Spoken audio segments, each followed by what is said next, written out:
নমস্কাৰ মৰমৰ শিক্ষাৰ্থীসকল মই প্ৰাঞ্জল আৰু তোমালোক আটাইকে ই কক্ষালৈ স্বাগতম ছাত্ৰ-ছাত্ৰীসকল আজি আমি উপস্থিত হৈছো এই সপ্তমটো অধ্যায়ৰ নৱমটো অংকত আৰু আজি আমি কৰিবলৈ গৈ আছো অনুশীলনীৰ বাকি ৰৈ যোৱা প্ৰশ্নসমূহ আৰু লগতে আজি আমি শিকিম বিভিন্ন ভগ্নাংশৰ যোগ আৰু বিয়োগ কিদৰে কৰিব লাগে আহা তেন্তে ছাত্ৰ-ছাত্ৰীসকল 6 ৰ যেটো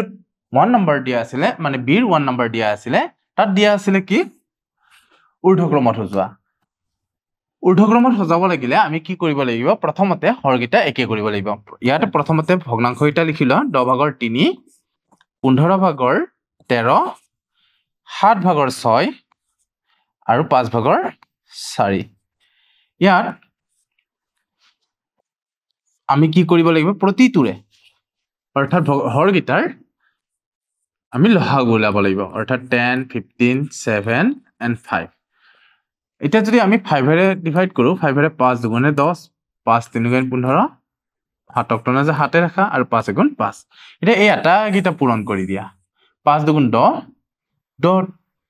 10 ৰ লগত পূৰণ কৰিম 21 মানে 210 অৰ্থাৎ 10 ৰ লগত কিমান পূৰণ কৰিলে 210 পাম 21 15 ৰ লগত কিমান পূৰণ কৰিলে 210 পাম 5 আৰু 3 টো বাদ দিয়া 14 পূৰণ কৰিলে 210 পাম 7 ৰ লগত কিমান পূৰণ কৰিলে 210 পাবা 30 7 ৰ লগত 30 পূৰণ কৰিলে 210 পাবা আৰু 5 ৰ লগত কিমান পূৰণ কৰিবা 210 পাবলৈ 5 ৰ লগত 2 3 গুণ 6 6 7 গুণ 42 পূৰণ কৰিব লাগিব এতিয়া এই আটাই গিটাৰ হৰটো দেখিবা একে হৈ যাব ইয়াতেও 210 হ'ব ইয়াতেও 210 হ'ব ইয়াতেও 210 হ'ব আৰু ইয়াতেও 210 হ'ব এতিয়া ইয়াৰ লব আছিল 3 3 লগত 21 পূৰণ কৰিব লাগিব 21 পূৰণ কৰিব লাগিব 13 ৰ লগত 14 পূৰণ কৰিব লাগিব 6 ৰ লগত 30 পূৰণ কৰিব লাগিব আৰু 4 ৰ লগত 42 পূৰণ কৰিব লাগিব পূৰণ কৰিলে 21 ৰ লগত যদি তুমি 3 টো পূৰণ কৰা 3 গুণ 3 3 দুগুণ 6 13 ৰ লগত 14 টো পূৰণ কৰিলে 13 4 গুণ 13 4 গুণ কিমান হয় 52 হয় 13 4 গুণ 52 ত 2 হাতে গল 5 আৰু 13 গুণ 13 13 আছে 18 তেনেকৈ এইটোত পাবা 180 আৰু এইটোত পাবা 4 দুগুণ 8 আৰু 4 4 গুণ 16 ইয়াত পালা 168 তাৰ পিছত তুমি ইয়াতে পালা 180 আৰু ইয়াতে ঠিক আছে না চাই লোৱা 14 3 42 2 হাতে গল 4 আৰু 14 গুণ 14 14 4 18 ঠিক আছে এতিয়া চোৱা কোনটো আটাইতকৈ সৰু 10 ভাগৰ 3 10 ভাগৰ 3 টো আমি আগত লিখিম দ্বিতীয়তে কোনটো 63 পিছত পাবা তুমি 168 মানে 5 ভাগৰ 4 তাৰ পিছত কি আহিব 7 ভাগৰ 6 তাৰ পিছত কি আহিব 15 ভাগৰ 13 15 ভাগৰ 13 টো আহিব অৰ্থাৎ এয়া হ'ব আমাৰ নিৰ্ণয় ঊৰ্ধ্বক্ৰম নিশ্চয় বুজিছা আহা তাৰ পিছৰ প্ৰশ্নটোলৈ তাৰ পিছৰ প্ৰশ্নটো দিছে ঊৰ্ধ্বক্ৰমত সজোৱা যত 21 ভাগৰ 10 42 ভাগৰ 14 আৰু 42 ভাগৰ 31 14 ভাগৰ 13 আৰু 7 ভাগৰ 5ক ঊৰ্ধ্বক্ৰমত সজাব দিছে ইয়াতো আমি কি কৰিম হৰগিটাৰ লসাগু উলিয়াম 42 14 আৰু 7 ইয়াৰ 7 টো 42 ৰ এটা উৎপাদক 14 টো এটা উৎপাদক আৰু লগতে 21 টো এটা উৎপাদক গতিকে ইয়াৰ লসাগু হ'ব 42 গতিকে 21 ভাগৰ 10ক আমি 21 ৰ লগত যদি 2 এটা পূৰণ কৰি দিও তেতিয়া 10 ৰ লগতো 2 এটা পূৰণ কৰিব লাগিব আৰু এইটো পাম আমি 42 ভাগৰ 20 তেনেদৰে 42 ভাগৰ 31 টো 42 ৰ লগত যদি তুমি 1 এটা পূৰণ কৰি দিয়া 31 ৰ লগতে এটা 1 পূৰণ কৰি দিবা কিমান হ'ব 42 ভাগৰ 31 হৈ যাব 14 ভাগৰ 13 এটোত কি কৰিবা 14 ৰ লগত তুমি কি পূৰণ কৰিবা 3 এটা পূৰণ কৰিবা 13 ৰ লগতো 3 এটা পূৰণ কৰিলে হ'ল কিমান পাবা 42 ভাগৰ পাবা 39 তেনেকে 7 ভাগৰ 5 7 ভাগৰ 5 ক 7 ৰ লগত 6 পূৰণ কৰিলে 42 পাবা আৰু 5 ৰ লগতো 6 এটা পূৰণ কৰিবা 42 ভাগৰ কিমান হ'ব 30 হ'ব এতিয়া ইয়াক ঊৰ্ধ্বক্ৰমত সজাব লাগিলে আটাইতকৈ সৰু কোনটো পালো 20 ভাগৰ 42 মানে 10 ভাগৰ অৰ্থাৎ 21 ভাগৰ 10 টো আটাইতকৈ সৰু হ'ব তাতকৈ কোনটো ডাঙৰ হ'ব 7 ভাগৰ 5 তাতকৈ কোনটো ডাঙৰ হ'ব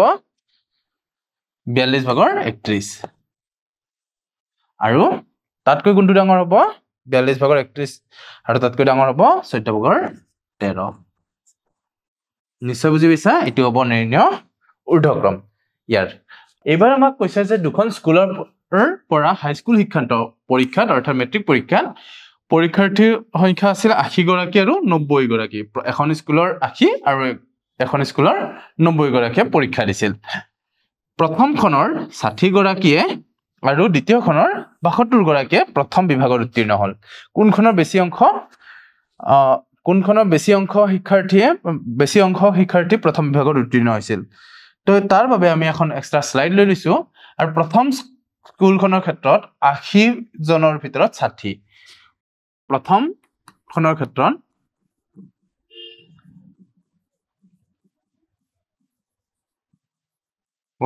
ক্ষেত্ৰত ভগ্নাংশ হ'ব 80 জনৰ ভিতৰত কিমানে প্ৰথম বিভাগ পাইছিল 60 গৰাকীয়ে আৰু দ্বিতীয়খনৰ ক্ষেত্ৰত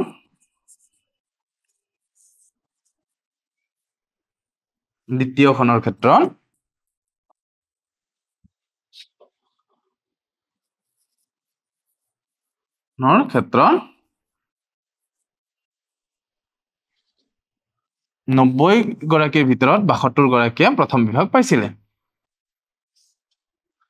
90 লগত যদি মই 8 এটা পূৰণ কৰি দিও আৰু 80 লগত যদি মই 9 এটা পূৰণ কৰি দিও তেতিয়া এই দুটাৰ হৰটো একে হৈ যাব তেতিয়া 72 লগত আমি 8 এটা পূৰণ কৰিব লাগিব ইয়াতে পাম 8 গুণ 72 আৰু এটা শূন্য আৰু 9 গুণ 54 এটা শূন্য 9 গুণ 72 আৰু এটা শূন্য আৰু ইয়াতে 8 দুগুণ 16 6 হাতে গল 1 8 7 গুণ 56 56 একে 57 তো 576 এটা কোনটো ডাঙৰ দেখিলো 576 টো ডাঙৰ দেখিলো অৰ্থাৎ আমি ক'ব পাৰিম 60 ভাগৰ 80 আৰু 80 কৈ 90 ভাগৰ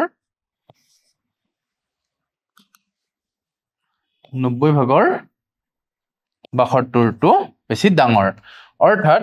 কি ক'ব পাৰো আমি কোনখনৰ বেছি অংশ শিক্ষাৰ্থী প্ৰথম বিভাগত উত্তীৰ্ণ হৈছিল তাৰ দ্বিতীয়খনৰ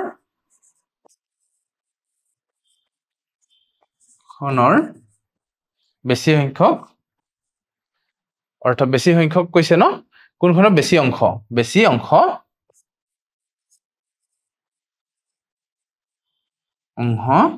প্ৰথম বিভাগত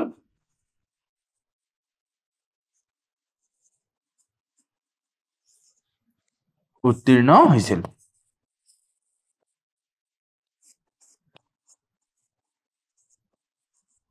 নিশ্চয় বুজি পাইছা হাতেন্তে তাৰ পিছৰ স্লাইডত আমি শিকিবলৈ গৈ আছো ভগ্নাংশৰ যোগ আৰু বিয়োগৰ কথা এটা আপেল আমি সমান 4 ভাগ যদি কৰো তাৰে এভাগক আমি কম 4 ভাগৰ 1 অংশ বুলি এতিয়া এই 4টা ভাগ যদি আমি পুনৰ লগ লগাই দিও তেতিয়াহলে 4 ভাগৰ 1 যোগ 4 ভাগৰ 1 যোগ 4 ভাগৰ 1 যোগ 4 ভাগৰ 1 কৰিলে আকৌ সেই সম্পূৰ্ণ এটা আপেল পাম এয়াই হৈছে ভগ্নাংশ আৰু ভগ্ন অংশ আহাচোন এতিয়া আমি জানিলো যদি দুটা বা ততোধিক ভগ্নাংশৰ হৰ একে থাকে তেন্তে সেই ভগ্নাংশ কেইটাৰ যোগফল উলিয়াবলৈ হলে আমি কি কৰিব লাগে হৰ একে ৰাখি হলব কেইটা যোগ কৰিব লাগে অৰ্থাৎ যদি আমি ইয়াত দেখিলো যে এই আটাই কেইটা অংশ আমি যোগ কৰি কিনে ফলটো পাইছিলো মনত ৰাখিবা যেতিয়া তুমি দুটা বা ততোধিক ভগ্নাংশ যোগ কৰিবা তেতিয়া প্ৰথমতে সেই ভগ্নাংশ কেইটাৰ হৰটো একে কৰি ল'ব লাগিব আৰু একে অৰ্থাৎ সদৃশ কৰি ল'ব লাগিব সদৃশ ভগ্নাংশত নিহে তুমি যোগ কৰিব পাৰিবা তেনেদৰে বিয়োগৰ ক্ষেত্ৰতো একে বিয়োগৰ ক্ষেত্ৰতো আমি হৰগিটা একে কৰিহে বিয়োগ কৰিব পাৰিম ইয়াত তিনিটা ভগ্নাংশ যোগ কৰিব দিছে 17 ভাগৰ 6 কেনেকৈ কৰিম 17 ভাগৰ 6 যোগ 17 ভাগৰ 4 যোগ 17 ভাগৰ 3 যোগ কৰিব লাগিলে আমি হৰটো একে কৰি ৰাখা আৰু ওপৰত লবগিটা যোগ কৰি দিয়া 6 যোগ 4 যোগ 3 কিমান হ'ব 6 4 10 10 3 13 তো 17 ভাগৰ 13 হৈ যাব উত্তৰ অৰ্থাৎ যেহেতু ইয়াত হৰ একে আছে গতিকে হৰটো মই অকল লৈ লৈছিলো আৰু লবগিটা যোগ কৰি দিছো আৰু লবগিটাৰ যোগফলটো ওপৰত লব হিচাপে লিখি দিছো এনে ধৰণে আমি যোগ কৰিব পাৰো এতিয়া আহিল ভগ্নাংশৰ বিয়োগ যদি ভগ্নাংশৰ বিয়োগ হয় তেতিয়াও একে কথা প্ৰথমতে আমি ভগ্নাংশৰ হৰগিটা একে কৰি ল'ব লাগিব তাৰ পিছত আমি লবগিটা বিয়োগফলটো উলিয়াব লাগিব এনে ধৰণে 21 ভাগৰ 16 আৰু 21 ভাগৰ 11 যেতিয়া বিয়োগ কৰা গ'ল 16 ৰ পৰা 11 টো বিয়োগ কৰি কিনে আমি 21 ভাগৰ 5 পালো এনে ধৰণে আমি বিয়োগ কৰিম তেনেদৰে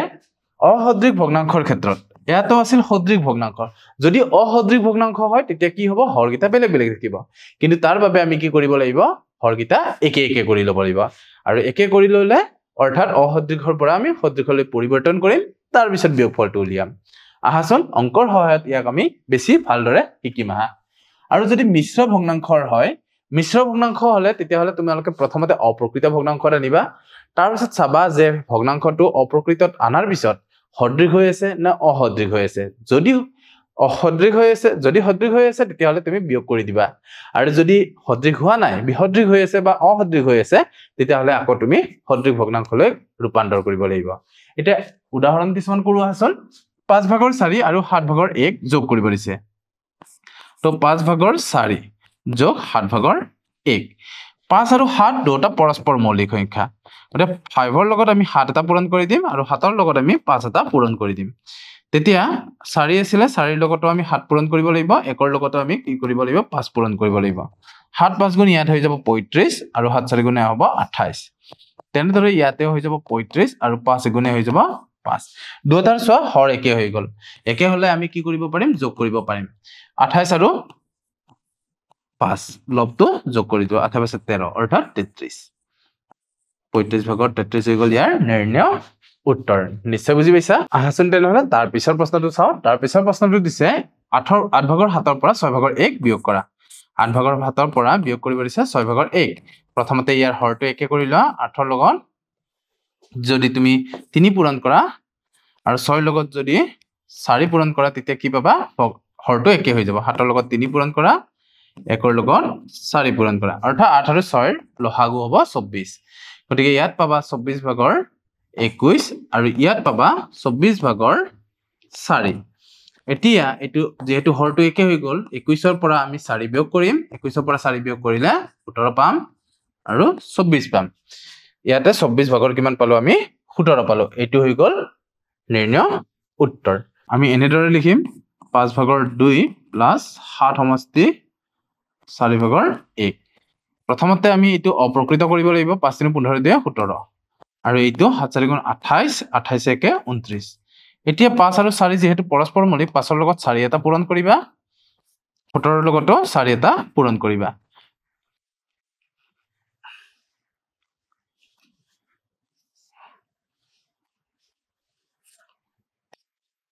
4 ৰ লগত 5 এটা পূৰণ কৰিবা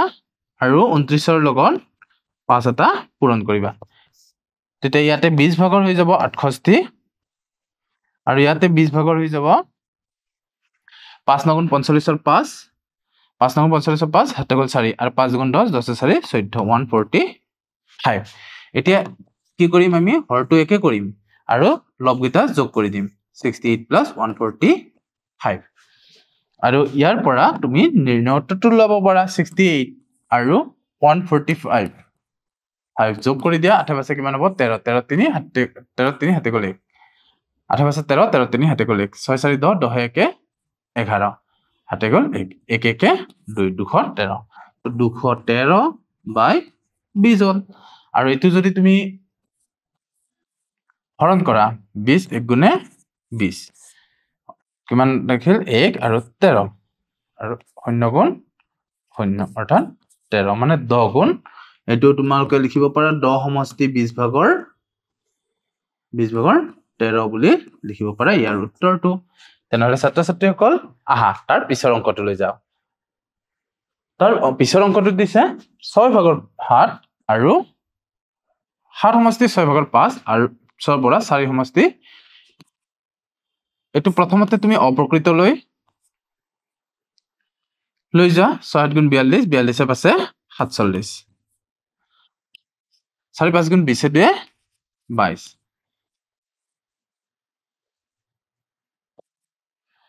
প্ৰথমতে 6 লগত কি কৰিম 5 পূৰণ কৰি দিম আৰু ইয়াতে 5 ৰ লগত 6 পূৰণ কৰি দিম 47 ৰ লগত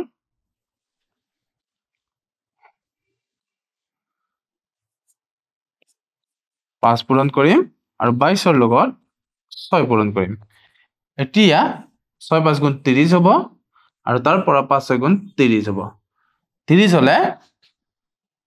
47 ৰ পৰা 47 ৰ লগত 5 পূৰণ কৰি দিয়া 5 7 গুণে 35 35 ৰ 5 হাতে গ'ল 3 5 7 গুণ 35 35 ৰ 5 হাতে গ'ল 3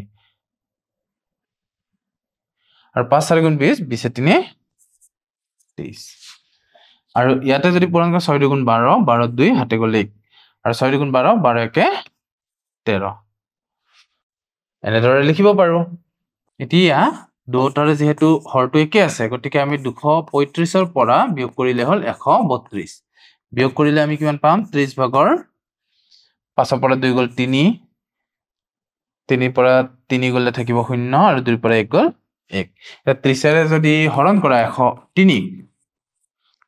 3 গুণ 90 আৰু ইয়াতে 3 হ'ব 10 ৰ পৰা 9 গ'ল 1 মানে ইয়াত লিখিব পাৰা উত্তৰটো 3 সমষ্টি 30 ভাগৰ কিমান বুলি 13 বুলি এনেদৰে আমি ইয়াৰ উত্তৰটো দিব পাৰো তেনেহলে ছাত্ৰ ছাত্ৰীসকল এতিয়া সময় হল আমাৰ মূল্যায়নৰ তেনেহলে আহাচোন আজি মূল্যায়নত আমাক কি প্ৰশ্ন দিছে চাও এবাৰ এটা যোগ কৰিব দিছে 3 ভাগৰ 2 আৰু 5 ভাগৰ 4 যোগ কৰাৰ কাৰণে 3 লগত আমি 3 আৰু 5 পৰস্পৰমূলক হোৱাৰ বাবে 3 লগত 5 পূৰণ কৰিম 5 ৰ লগত 3 পূৰণ কৰিম আৰু 2 লগত 5 পূৰণ কৰি দিম আৰু 4 লগত 3 পূৰণ কৰি দিম 15 ভাগৰ হৈ যাব এটো 5 দুগুণ 10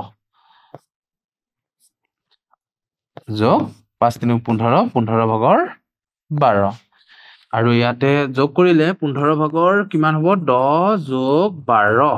আৰু 10 যোগ 12 হলে 15 আৰু 12 আৰু 10 যোগ কৰিলে 22 মানে এক সমষ্টি 15 ভাগৰ 7 এক সমষ্টি 15 ভাগৰ 7